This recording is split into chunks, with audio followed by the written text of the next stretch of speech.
زه یم اقبال حسین افکار او دا د ګنداره ټي وي د نن ادبي خبر سره ستاسو په وړاندې هم نن د جولای په 10مه نیټه کال 2023 د ګل په ورځ ماښام 5 بجې د اکاډمي ادبیات په رایټر هاوس کې د پښتو ژبې د یاد شاعر خورشيد ابن لبيد په درناوي کې د پښتو ادبي سوسائټۍ اسلام آباد یو درنه دستوره وشوه. د دې دستورې صدارت د ادبي سوسائټۍ چیرمن سید محمود احمد صاحب وکړو. پروفیسر ډاکټر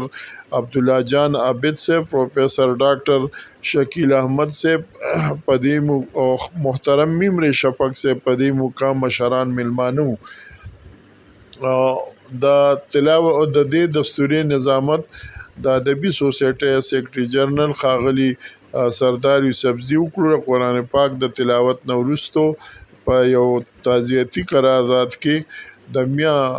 انعام الله کاکا خیل د خور بیبي وفات غم راضي ښکاره شو او په دې موقع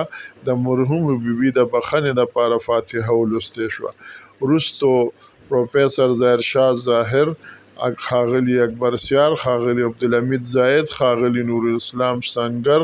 ښاغلي اقبال حسین افکار، ښاغلي حیات سواتی، ښاغلي وقار علي شاه دریاب، ښاغلي خان کریم اپریدي، ښاغلي رفعت خټک او سره د دستورې مشرانو میلمنو او صاحب صدر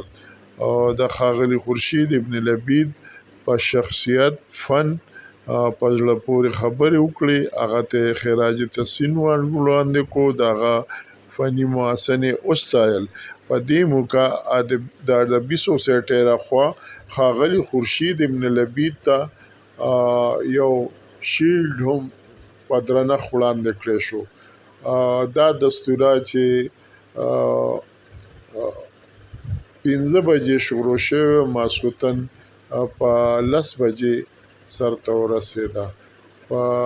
دې دستوره کې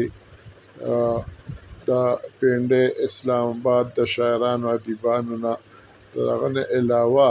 نورو ګڼو شخصیتونو ګډون وکړو. په دې موقع پروفیسر ډاکټر شکیل احمد، څوک چې د خورشید ابن لبید زوی او د پښتو ژبې د 20مې صدۍ د لوی نابغه شاعر ادیب مولانا عبدالله استاد د نوښار نوسی دی، هغه د خپل پلار په بابله